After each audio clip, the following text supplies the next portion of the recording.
जनाब शेरपाव साहब, मेरा भाई हमजा शहबाज शरीफ साहब और पीडीएम की जमातों के कारकुनों, आप सबको आपकी बहन और बेटी मरियम नवाज शरीफ की तरफ से अस्सलाम अलैकुम।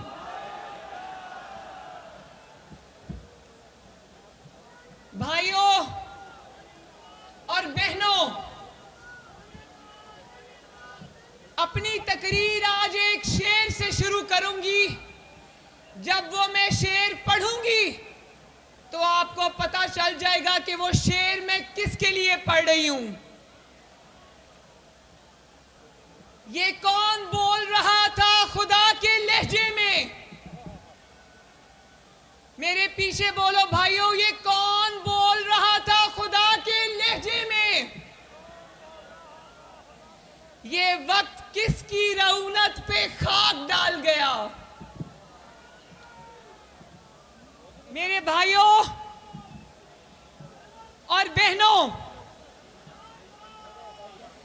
जिनके सरों में खुदाई समा जाए उनका यही हशर होता है जो आज इमरान खान का हुआ है। जिनके दिमागों में रऊनत भर जाए उनका यही हशर होता है जो आज इमरान खान का हुआ है। जिनके दिमागों में और दिलों में तकब्बर भर जाए उनका यही हशर होता है जो इमरान खान का हुआ है। लेकिन मेरे भाइयों और बहनों, और एक और बात, जिनकी सुबह गालियों से होती हो, जिनकी शाम भी गालियों से होती हो, जिनकी सुबह बदतमीजी से शुरू हो और रात बदतमीजी पे खत्म हो, उनका वही हशर होता है जो आज इमरान खान का हशर हो रहा है। लेकिन नहीं मेरे भाइयों बहनों, नहीं, हशर की आज सिर्फ इब्तिदा हुई है। आगे आगे देखो होता है क्या। हशर की आज सिर्फ इब्तिदा हुई है। हशर की इब्तिदा हुई है और ये इब्तिदा में इबरत का निशान बन गया है।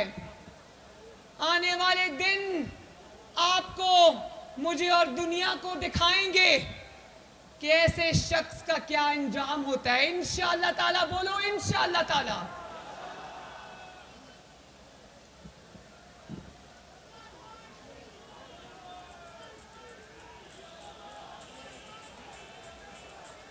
देखो, इमरान खान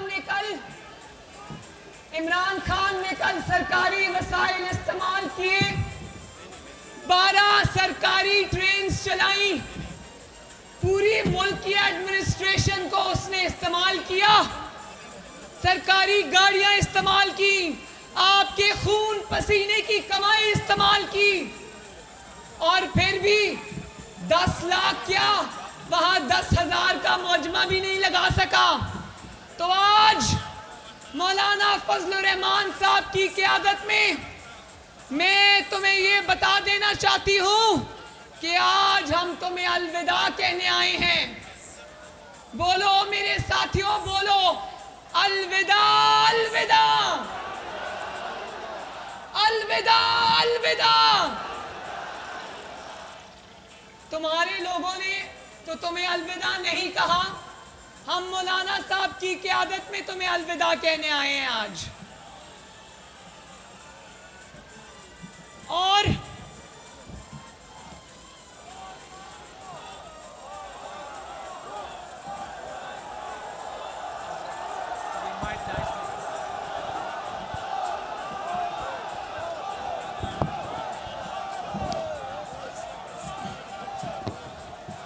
मेरे भाइयों, वो शख्स जो ना सिर्फ कौम का एतमाद खो चुका, आपका एतमाद खो चुका, अवाम का एतमाद खो चुका। उसकी मिसाल ये है कि जो शख्स 16 में से 15 ज़िमनी इलेक्शन अपनी हुकूमत के बावजूद हार जाए, क्या वो शख्स अब आपका एतमाद खो चुका कि नहीं खो चुका? और ना सिर्फ एतमाद आपका खो चुका, वो अब पार्लियामेंट का भी एतमाद खो चुका। ना सिर्फ ये कि पार्लियामेंट का एतमाद खो चुका, वो शख्स आज अपनी पार्टी का एतमाद भी खो चुका है।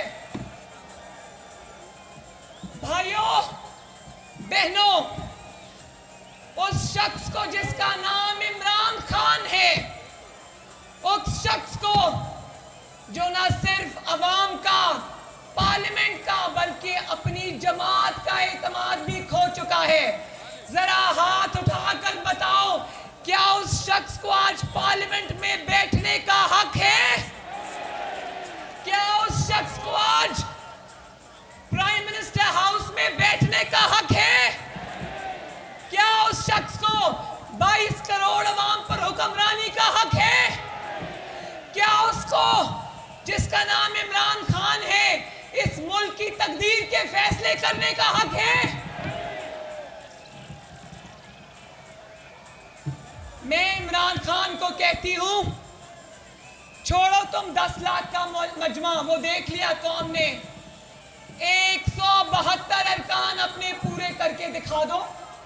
मैं मौलाना फजल रहमान साहब की मिन्नत कर लूंगी, मैं शहबाज साहब की मिन्नत कर लूंगी, मैं पीडीएम की मिन्नत कर लूंगी, नवाज शरीफ साहब की मिन्नत कर लूंगी कि बख्श दो, जाने दो, 172 अरकान पूरे कर दिए। लेकिन नहीं, इधर भागना है, उधर भागना है, उसको तनकीद करनी है, वो करना है। लेकिन असल बात क्या है कि अपने लोग भाग गए, 172 अरकान पूरे नहीं हो रहे। और भाइयों बहनों, वो मिसाल सुनी है ना, उर्दू का बड़ा मशहूर मुहावरा है, बड़ी एक दिलचस्प मिसाल है, मुहावरा है कि जब बंदरिया के पांव जलते हैं ना, क्या जब बंदरिया के पांव जलते हैं तो वो अपने बच्चों के ऊपर पांव रख देती है। आज इमरान खान के पांव जलने लगे तो उसने बुजदार के ऊपर अपना पांव रख दिया। इमरान के इक्तदार की कश्ती डूबने लगी तो खुद वो जो उस कश्ती पे सबसे बड़ा बोझ था, भाई लीडर बनते, खुद छलांग लगा देते पानी में, अपने लोगों को बचा लेते। उसने आज अपने इक्तदार की कश्ती डोलती देखकर सबसे पहले, जिसको वो वसीम अकरम प्लस कहता था, सबसे पहले आज उसने उस्मान बुजदार को पानी के अंदर धक्का दे दिया।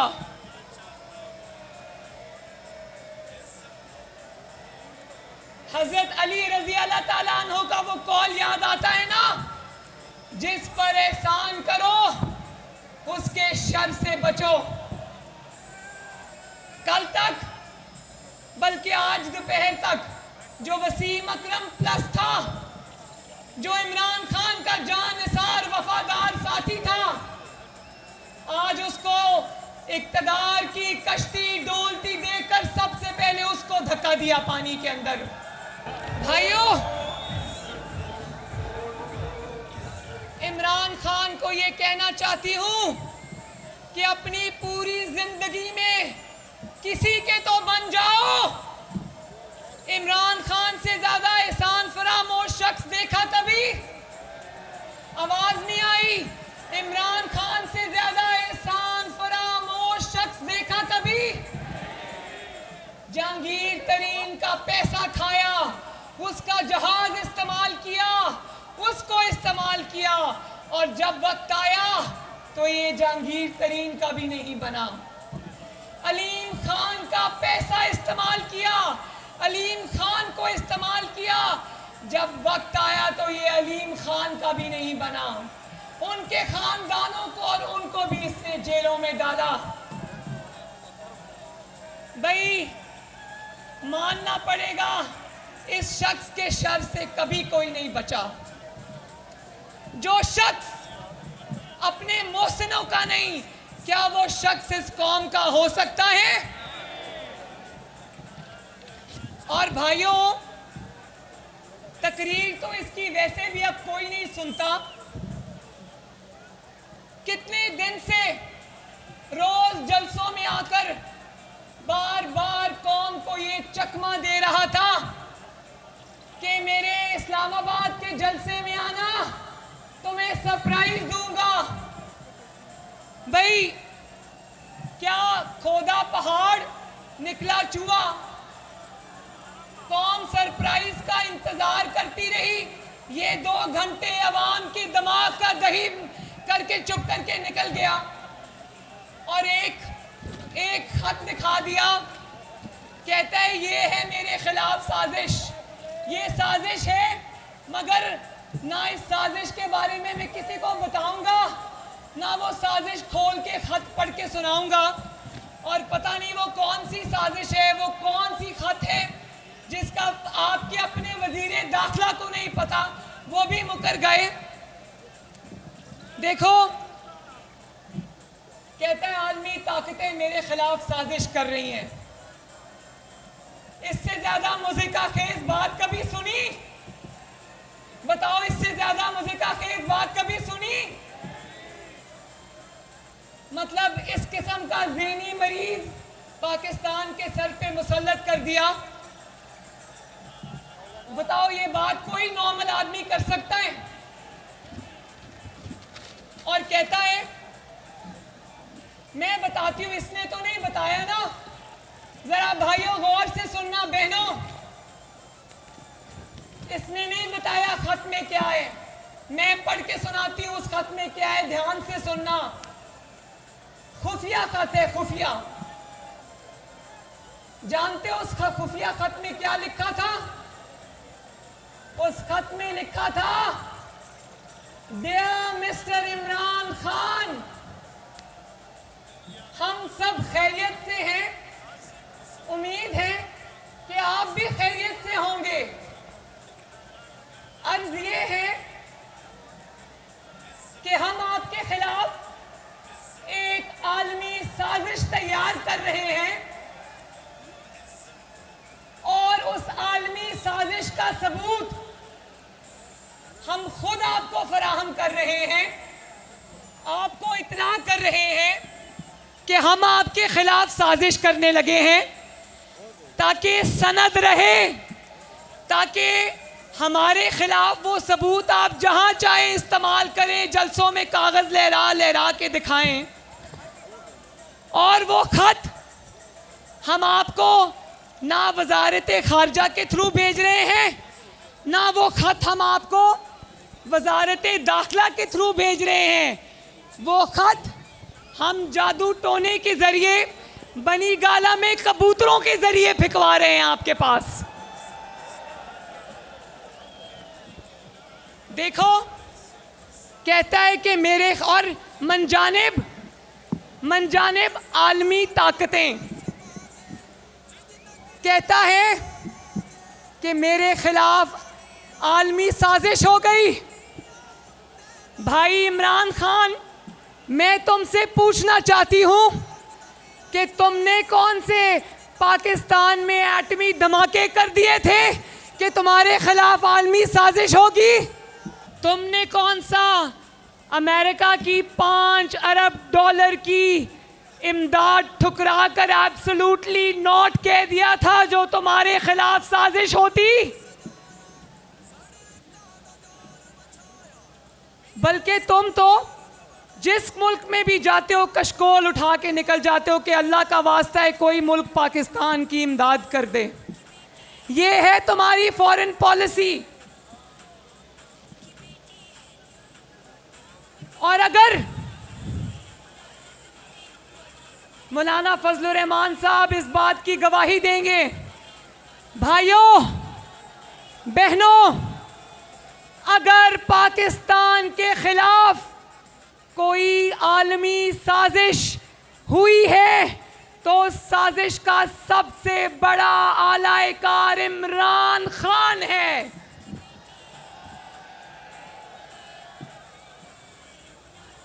कोई पाकिस्तान के लिए इतना खतरनाक नहीं है, बल्कि खतरनाक नहीं है जितना इमरान खान तुम हो पाकिस्तान के लिए।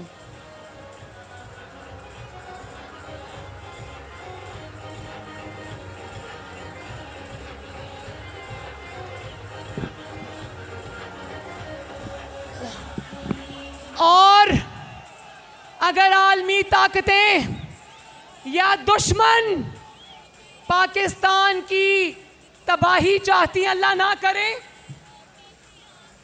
तो वो तो तुम्हें रखती, क्योंकि तुम तो खुद पाकिस्तान की तबाही पर दिन रात काम कर रहे हो। तुम्हारे खिलाफ किसी ने साजिश क्यों करनी थी? क्या पाकिस्तान की तरक्की करती हुई मईशत को ज़ेरे ज़मीन लेके जाना आलमी साजिश थी? बताओ हाथ उठा के, क्या वो आलमी साजिश थी? क्या नालायकी और नाअहली के जमीन से लेकर हम आसमान तक अंबार खड़े कर देने, क्या वो आलमी साजिश थी? क्या पाकिस्तान के दूसरे मुल्कों से ताल्लुकात खराब कर देने, दोस्त ममालिक से ताल्लुकात खराब कर देने, क्या वो आलमी साजिश थी? क्या चीनी, दूध, पत्ती, अंडे, सब्जी, तेल, आटा, डीजल, इन सब की आसमान पर कीमतें पहुंचा देना आलमी साजिश थी? तुम्हारे नाक के नीचे से तुम्हारी पूरी पार्टी खिसक गई। क्या वो जो बाइडेन ने किया था? जवाब दो मेरे भाइयों, क्या वो जो बाइडेन ने किया था? बुज़दिल आदमी, तुम अपनी हर नाकामी का इल्जाम दूसरों को देते आए हो। तुम में ना इतनी हिम्मत है, ना इतनी जुर्रत है कि तुम कभी भी अपनी गलती कबूल करो। पहले सब कुछ ऑपोजिशन ने किया था, महंगाई पिछली हुकूमतों ने की थी। 4 साल बहुत होते हैं भाइयों मुल्क को तरक्की के रास्ते पर डालने के लिए, और मुल्क को तनज़्ज़ुली के रास्ते पर डालने के लिए एक इमरान खान ही काफी होता है।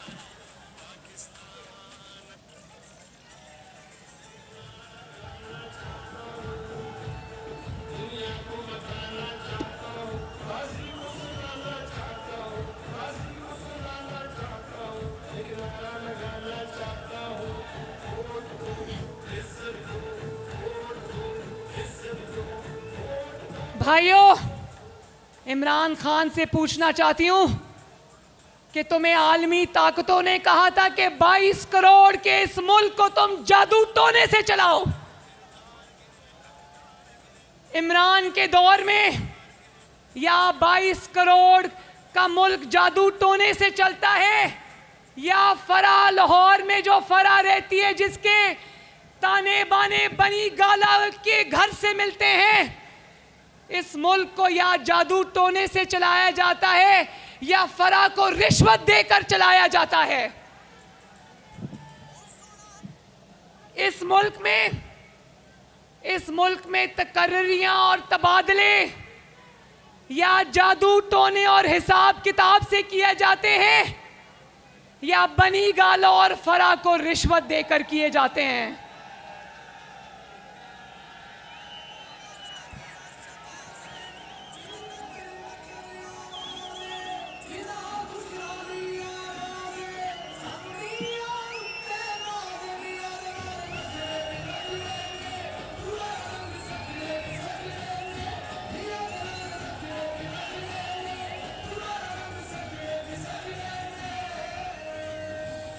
और दूसरों को कहता है चोर।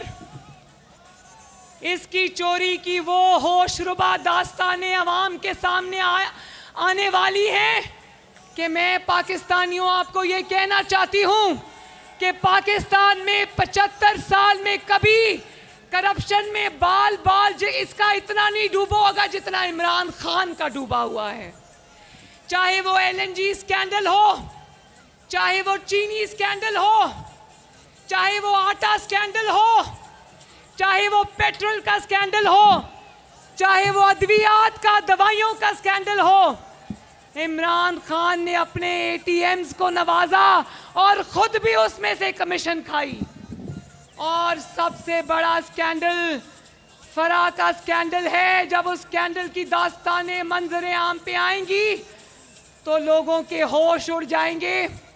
और जब वो गैंग, फराह का गैंग, जब किसी मुश्किल में फंसता था, जब कोई इदारा उसका नोटिस लेता था तो सीधा फोन प्राइम मिनिस्टर हाउस से आता था। ये सब बातें अवाम के सामने आने वाली हैं, जरा इंतजार कीजिए। ये कल के जलसे में स्टैंड लेते लेते रह गया। कहता था आखिरी बॉल तक मुकाबला करूंगा। आखिरी बॉल का मुकाबला करने वाला कल जब स्टैंड लेने लगा तो याद आया कि ना मैं नवाज शरीफ हूं,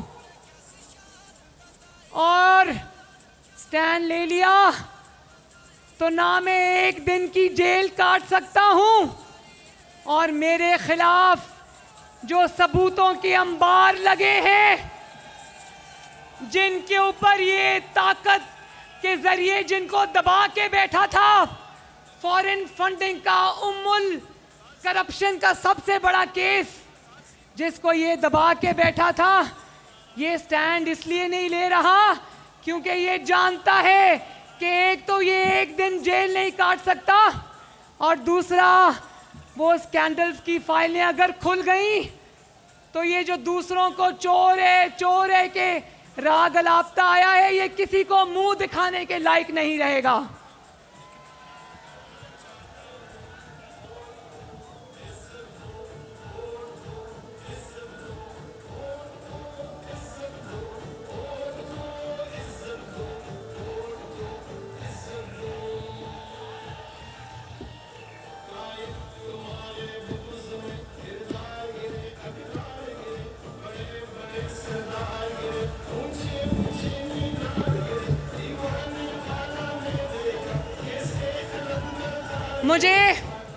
मुझे किसी ने बताया, मैं इसकी तकरीर नहीं सुनती, ये मुझे मरियम औरंगजेब बताती हैं कि इसने ये कहा है तो आपने ये जवाब देना है।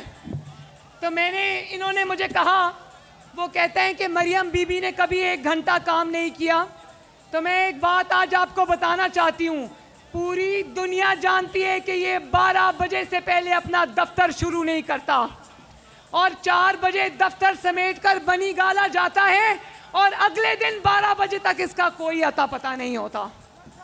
तो मैं ये कहना चाहती हूँ कि जिस शख्स के ऊपर, चाहे वो जाली ही क्यों ना हो, जिस शख्स के ऊपर 22 करोड़ महंगाई में पिसते हुए अवाम की जिम्मेदारी हो, वो क्या 4 घंटे काम करेगा, बाकी दिन कहाँ गायब रहेगा? क्या वो ये अफोर्ड कर सकता है? खुदा का खौफ नहीं आता? और चले हो मरियम से मुकाबला करने। मरियम ने तो 2 दफा बेगुनाही में जेल काटी, 1 दफा डयाला जेल, 1 दफा कोट लखपत जेल, सजाए मौत की चक्की में रहकर आई। तुम 1 दिन जेल नहीं काट सकते, मेरा चैलेंज है तुम्हें।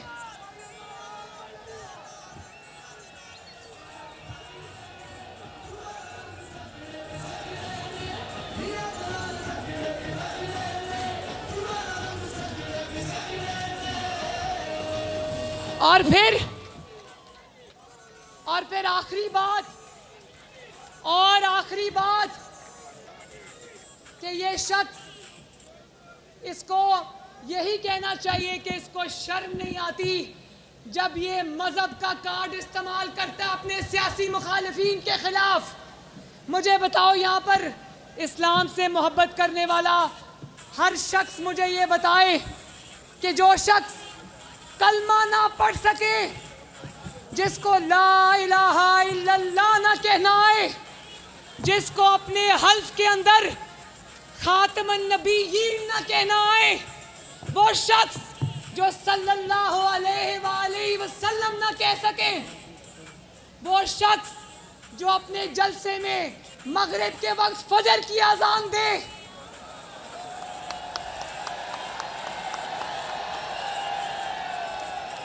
मगरिब के वक्त कहे अस्सलातु खैरुम मिनन नौम। क्या उस शख्स को मजहब का नाम लेने का हक है? इतना बड़ा झूठा तो पाकिस्तान ने नहीं देखा, इतना बड़ा ड्रामेबाज भी पाकिस्तान ने नहीं देखा, इतना बड़ा नौसरबाज भी पाकिस्तान ने नहीं देखा, इतना बड़ा बदतमीज भी पाकिस्तान ने कभी नहीं देखा, इतना बड़ा बदतहजीब भी पाकिस्तान ने कभी नहीं देखा। लेकिन इतना बड़ा फितना भी पाकिस्तान में किसी ने नहीं देखा। ये वही शख्स है जिसने खत्मे नबूवत का कार्ड इस्तेमाल करके मुस्लिम लीग नून के लोगों पर गोलियां चलवाई थी। मुझे बताओ, 22 करोड़ अवाम में सब नबी पाक सल्लल्लाहु अलैहि वसल्लम से मोहब्बत करने वाले लोग हैं। बातें हजरत उम्र फारूक की करता है और कुरान में देखो लिखा है कि वो शख्स बड़े सख्ती से कुरान में मना फरमाया है कि नाम ले लेकर लोगों को मत बुलाओ, लोगों के नाम मत रखो। ये जलसों में खड़ा होकर पाकिस्तान की नई जनरेशन को बदतहजीबी और बदतमीजी की तरगीब देता है। क्या ऐसे शख्स को इस्लाम का नाम लेने का हक है? उधर से लोगों को इस्लामाबाद की गलियों से मोहल्लों से लाउड स्पीकर पे ये कहकर इकट्ठा करता रहा कि अगर आप रसूलुल्लाह सल्लल्लाहु अलैहि वसल्लम से मोहब्बत करते हैं तो इमरान के जलसे में आए। जब वो इमरान के जलसे में आए तो पता चला कि वहाँ म्यूजिक बज रहा है और मगरिब के वक्त वहाँ फजर की अजान हो रही है। तो मेरे भाइयों, अब वक्त आ गया है कि हम इस इमरान खान को आखिरी धक्का दे दें। तो बोलो, आप लोग तैयार हो? अब ये जितने भी हाथ पांव मार ले, जितनी भी चीखें मार ले, अब इसको बचाने इंशाअल्लाह ताला कोई नहीं आएगा। और एक दफा फिर आखिर में मेरे साथ नारा लगा दो, फैसला तो हो गया, अब इंशाअल्लाह ताला ऐलान बाकी है। नारा लगा दो, अलविदा अलविदा अलविदा अलविदा। अल्लाह ताला आप सबका हामी और नासिर हो। अल्लाह हाफिज़। बहुत बहुत शुक्रिया।